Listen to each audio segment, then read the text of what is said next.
Nobody in that room was safe. Not the man standing, not the men sitting, and definitely not the man everyone thought was next in line. Power doesn't announce itself in Harlem. It watches, it waits. And when somebody moves too fast, it remembers. That's the first mistake people make about Bumpy Johnson. They think his story ends with a collapse, a body on the floor, and a younger man stepping forward to claim the crown. That version is clean, too clean. Like something written for people who never had to survive the streets. The real danger was already in the air long before anyone hit the ground. By the late 60s, Harlem wasn't loud anymore. It was tense. Every smile carried a calculation. Every handshake had a memory attached to it. Men weren't fighting for territory anymore. They were fighting for timing. Bumpy knew this. He felt it in the pauses between conversations, in the way people spoke around him instead of to him, in the way certain names got quieter when they were mentioned. He was older now, not weak, just measured. The kind of man who didn't rush because the board was already set. And then there was Frank. Frank liked motion, noise, proof that people were watching. He stood a little straighter than his position required, spoke a little louder than the room allowed. Dressed like tomorrow was guaranteed. That's how you spot impatience in Harlem, not by hunger, by volume. People loved to say Frank was being groomed, that Bumpy saw something special and handed him the keys early. That's fantasy. That's a story told by men who need permission to believe they belong. Bumpy didn't give out keys, he gave out access, and access could be revoked. Frank was close enough to feel important, far enough to stay replaceable. That gap, that space between being seen and being trusted, that's where resentment grows, and resentment is louder than loyalty. Behind closed doors, the city was already shifting. Old alliances were tightening. New money was cutting corners. The Italians were watching Harlem like an investment, not a partnership. Everyone wanted certainty. Everyone wanted a name they could lean on, and Frank started whispering his. Not loudly, not yet. Just enough for the idea to travel without fingerprints. Bumpy noticed. He always did. The mistake Frank made wasn't ambition. It was assumption. He thought proximity meant inheritance. He thought presence meant power. He thought silence meant approval. What he didn't understand was this. Bumpy's silence wasn't absence, it was judgment, and judgment doesn't hurry. While Frank was counting futures, Bumpy was counting people who stayed quiet, who asked questions, who smiled too fast. And one name kept circling back into his thoughts like a bad move waiting to be punished. Frank Lucas. The streets were already talking. And when the streets talk before the king speaks, somebody's about to get corrected. But correction doesn't always come with fists or bullets. Sometimes it comes with patience, and sometimes it comes with a moment everyone remembers wrong. Because the most dangerous lies aren't told when a man is alive. They're told when he can't interrupt. And that moment, that day everyone swears changed everything. Bumpy knew it was coming. He just didn't expect who would try to own it first. Frank thought the city was waiting for him. That was the problem. When a man believes time is on his side, he starts speaking before he's spoken to, starts wearing answers he hasn't earned, starts confusing access with authority. Bumpy watched all of it without reacting. That's how predators do it. They don't chase. They let the prey reveal its rhythm. The meetings kept happening. Back rooms, private dining tables, cars idling outside while decisions got made inside. Frank was always nearby, close enough to hear laughter through the door. Close enough to see hands shake, but never close enough to sit. That distance eats at a man, especially a man who thinks he deserves more. Bumpy never corrected Frank in public. That would have given him weight. Instead, he let the silence do the work. There was one night, though. One mistake Frank made that couldn't be ignored. He walked into a room he didn't own, dressed like the room owed him something. Gold flashing, voice raised, laughing too hard, trying to impress men who didn't respect noise. The table went quiet. Bumpy didn't raise his voice, didn't embarrass him, didn't threaten him. He leaned in, just enough. Whatever he said never made it outside that room, but Frank's face changed. Color drained, smile folded. He sat down, stayed quiet. Finished his drink like it suddenly tasted wrong.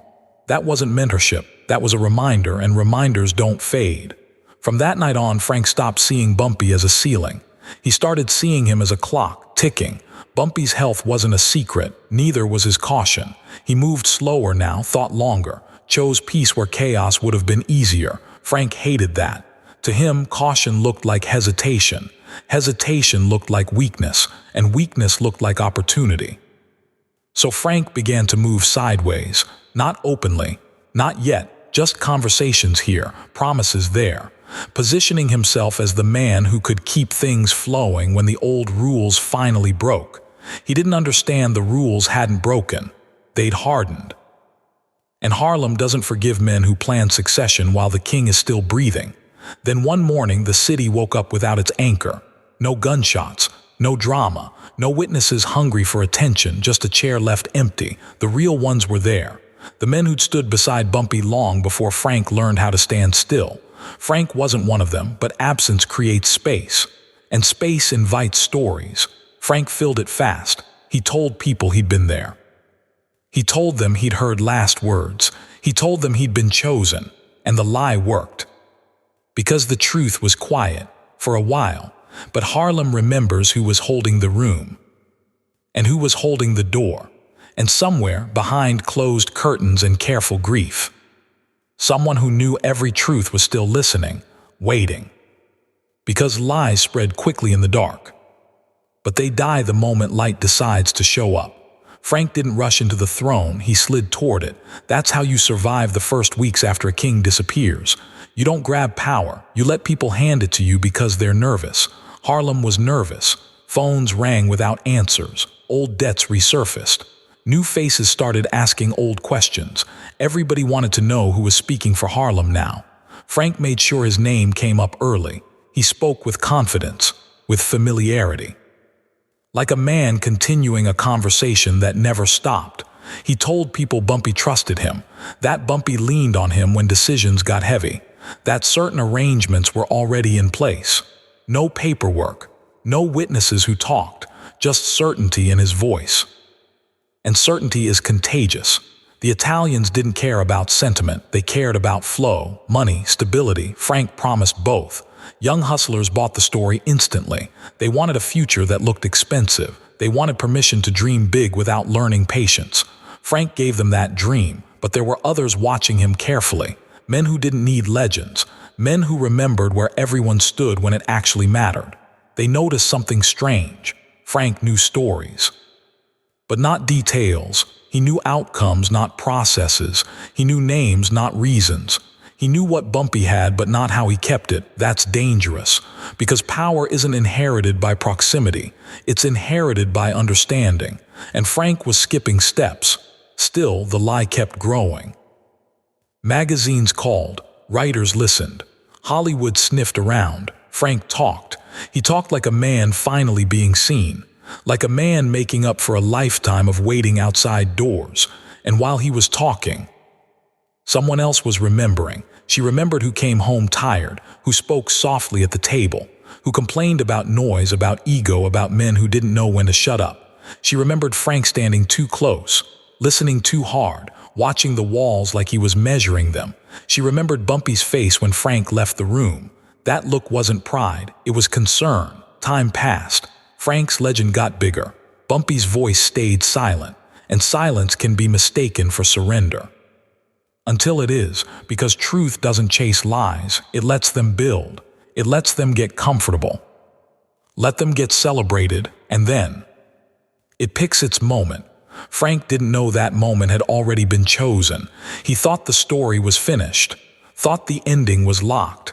He didn't realize the most dangerous player in Harlem had never entered the game. She had been waiting for the lie to get loud enough. That when she spoke, the fall would be impossible to ignore. For years, the truth stayed seated, not buried, not forgot, seated. That's how old Harlem handles disrespect. It doesn't flinch. It watches to see how far you're willing to go with it. Frank went far. He wore the myth like armor. Let it introduce him in rooms he'd never earned entry to before. Let it smooth over questions he couldn't answer if pressed too hard. And nobody pressed. Because nobody wanted to be the one standing in front of a moving story saying, "Stop." Money was flowing, faces were smiling, history was being rewritten in real time. Frank liked that part best. He liked being photographed, liked being quoted, liked hearing his name spoken with a little awe, a little fear. What he didn't like was silence that didn't belong to him, because silence means someone's thinking. And somewhere in Harlem, someone was thinking very clearly. She didn't rush to microphones, didn't interrupt the parade, didn't argue with men who'd already decided what they wanted to believe. She let Frank build the statue himself. Every interview, every retelling, every dramatic pause where he placed himself at the center of moments he'd only witnessed from the edges. She took notes without writing anything down. She knew time would do the heavy lifting. When the movie talk started, that's when the air changed. Hollywood doesn't ask permission, it asks for a good story. Frank gave them one wrapped in certainty and confidence. Big moments, big emotions, a dying king and a chosen successor. Perfect, too perfect. When the cameras rolled, the lie stopped being local. It went global. That's when silence became insult, because this wasn't just about reputation anymore. This was about ownership, about who gets to decide what a man stood for once he's gone. And that line doesn't get crossed quietly. She watched the scenes play out on screen, watched an actor speak words her husband would never have said, watched hands touch that were never there, watched respect get reassigned like it was transferable property. And something inside her hardened. Not anger, resolve, because she didn't need volume to correct a lie. She needed precision. She waited for the right question, the one that would collapse the whole structure if answered honestly. When it finally came, she didn't hesitate, didn't soften it, didn't decorate it. She spoke plain, clean, cold, and the room shifted, because legends can survive bullets. But they don't survive clarity. Frank felt it before he heard it. That subtle change in how people listened, how they paused before nodding, how the story suddenly needed verification. He laughed it off at first. That's what men do when cracks appear, but cracks don't heal under weight, they spread. And Frank's entire empire was standing on one sentence he never expected to hear spoken out loud. A sentence so small, so sharp. It cut through 40 years of noise in a heartbeat, and once it was said, there was no way to take it back. Frank heard it secondhand. That's how real damage travels, not announced, passed quietly like bad news you don't want to own. At first, he didn't understand why rooms felt different, why people listened without leaning in, why laughter stopped a beat too early. Then the words reached him, not shouted, not dramatized, just stated.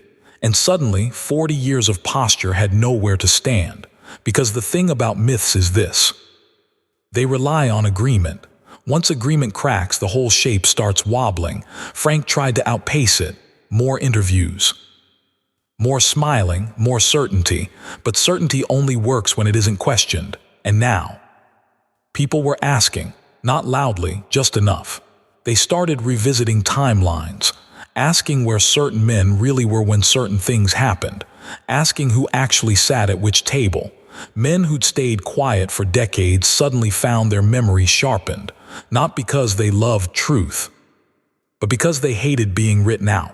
One by one, voices surfaced, not united, not organized, just consistent. And consistency is lethal to a lie. Frank felt the walls closing in, not with handcuffs, but with context, the kind you can't shoot, the kind money doesn't intimidate. He realized too late what Bumpy had known all along. You can't steal a man's shadow. It follows the truth. And the truth was finally moving. Every story Frank told now came with an echo, a pause, a raised eyebrow. That's when he understood the real betrayal. It wasn't the widow speaking. It wasn't old rivals resurfacing. It was time. Time had stopped working for him, because while Frank had been busy telling the world who he was, someone else had been protecting who Bumpy actually was, and that protection didn't need volume, it needed patience. Frank had built a kingdom on borrowed silence, and silence had finally been revoked. He still had money, still had recognition, still had a name people knew, but power was already leaving the room, and the worst part, he could feel it going. And there was nothing left he could say to stop it. Frank lived long enough to watch his own reflection change. Not in mirrors, in people's faces. They still recognized him. They still knew the name. But the weight was gone. That's what happens when a story outlives its proof. It keeps the shape and loses the authority. Frank tried to hold on to relevance, tried to remind people of the money, the reach, the risk. But none of that works once doubt takes root. Doubt doesn't argue, it waits. And Harlem waits better than anyone. The city didn't need to punish Frank, it just corrected him, quietly, collectively. The legend shrank back to scale, a hustler, not a king, a man with nerve, not vision. Successful, yes, but never sovereign. That distinction matters, because Harlem doesn't crown men who only know how to take. It crowns men who know how to hold. Bumpy held people together, held balance, held lines no one else could cross. Frank only held opportunities and let them slip the moment they demanded restraint. When he died, the city didn't argue about it. There were no parades, no eulogies claiming greatness, just acknowledgement. He had lived big, loud, fast, and that speed is why he missed the lesson. Bumpy never needed to correct the lie himself. He built something stronger than memory. He built loyalty, the kind that doesn't rush to microphones, the kind that waits decades if it has to, the kind that speaks once and ends the conversation. That's the difference between power and noise. Hollywood can sell a story, magazines can repeat it, money can amplify it, but Harlem keeps the ledger. And when the books finally close, they don't care how famous you were, they only care where you stood. When it actually mattered, that's why even now, long after the suits faded and the names turned into trivia, one man is remembered without explanation, and the other only remembered with an asterisk, because in the end, the streets didn't choose Frank, they corrected him, and they let Bumpy remain exactly where he always was, untouched. But here's the part nobody likes to sit with. Correction isn't closure. Harlem didn't erase Frank, it repositioned him. That's more humiliating, because erasure means you mattered enough to be removed. Repositioning means you were never where you claimed to be. People still say his name, just not the way he wanted. They say it as a warning. About impatience, about ambition without discipline, about men who mistake proximity for permission. And every time that story gets told, another one moves underneath it, the quieter one, the one about how power really works. Bumpy never chased immortality. He never needed cameras or scripts. He understood something most men never learn. That real influence doesn't fight for the spotlight. It controls who stands in it.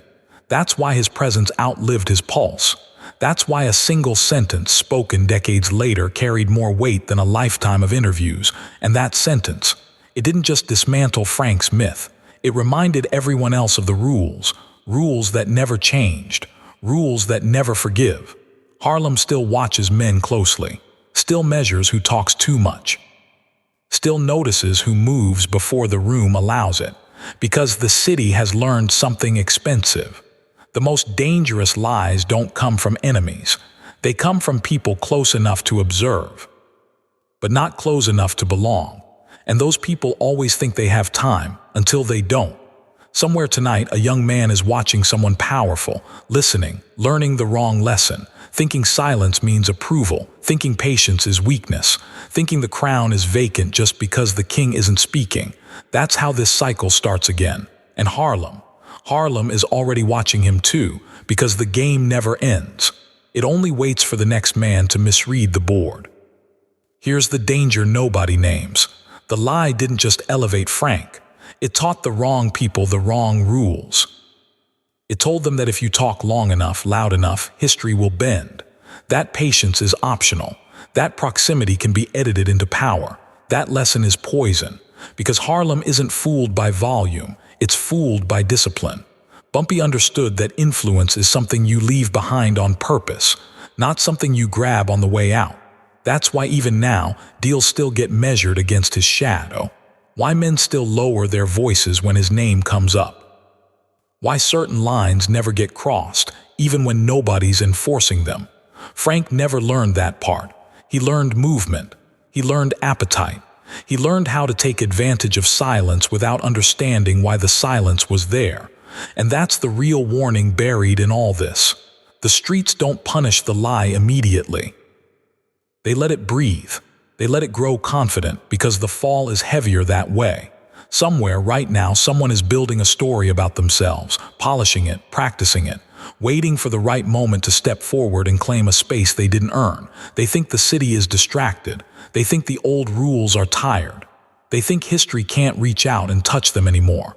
That's when the game gets dangerous, because Harlem never forgets how to correct its mistakes. It just waits until the correction hurts the most. And the scariest part, the next correction won't come from a widow, or a rival, or a voice from the past. It'll come from someone watching quietly right now, someone who learned the right lesson. And when they move, there won't be a movie.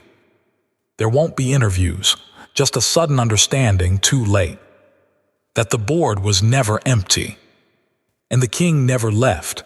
That's how Harlem survives its own legends, not by killing them, by putting them back where they belong, because every era produces a man who talks too much, and every era produces someone else who listens better. Frank thought the story ended with him being seen, with lights, cameras, applause, with his name frozen in time, but frozen stories crack, and cracks are invitations. The real players don't rush to correct the record. They let it harden. They let people repeat it. They let belief get comfortable, because when belief collapses, it takes everything standing on it with it. Bumpy never taught lessons with speeches. He taught them by example, by absence, by the way the city still moved even when he didn't.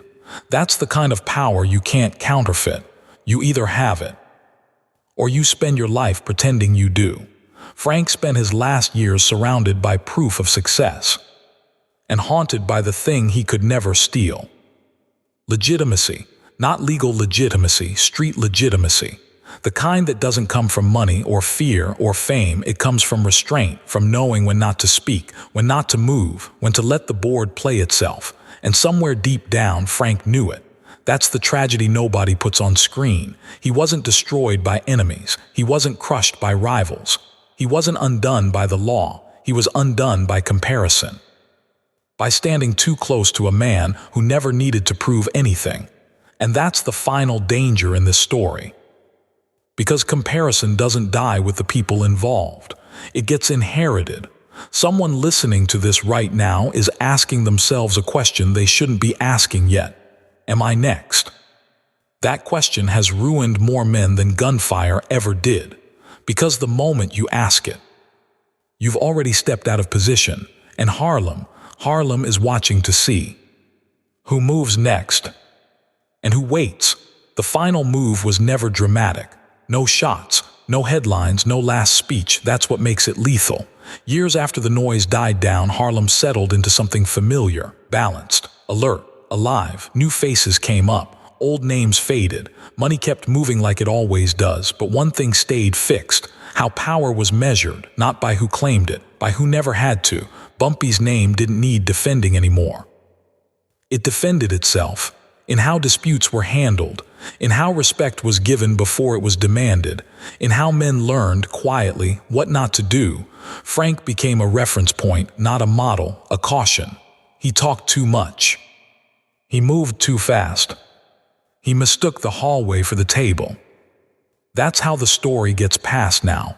No bitterness, no anger, just accuracy. And accuracy is ruthless, because Harlem doesn't need myths to survive. It needs memory. Memory of who built stability instead of chaos, who understood that influence isn't about being seen. It's about being felt even when you're gone. Frank wanted to be immortal. Bumpy never asked. That's the difference. One chased the spotlight, the other controlled the room it lit up. And that's the part nobody can fake. So when people ask who really won, the answer is simple: the man who never had to speak for himself. The man whose silence outlived the noise. The man who understood that the strongest move in the game is letting time tell the truth for you. And time always does, always. Harlem doesn't announce endings, it absorbs them. The streets look different now. New signs, new music, new money moving through old buildings, but the rules never left. They're in the pauses between words, in who speaks first, in who doesn't need to. Every so often someone brings up the old stories, the kings, the coats, the myths that once filled rooms. They speak softly when they do, not out of fear, out of understanding. Because time exposed what noise couldn't hide. Frank got remembered. Bumpy got respected. That difference still matters, even now when a young man moves too fast. When he mistakes attention for authority. Someone older gives him a look instead of advice. A look that says, "Slow down, you're standing in the wrong place." That look is the inheritance. Not money, not names, not legends, just awareness. Harlem teaches quietly, it always has, and anyone who survives long enough learns the final truth. Power doesn't come from being seen at the table, it comes from knowing when to sit and when to wait.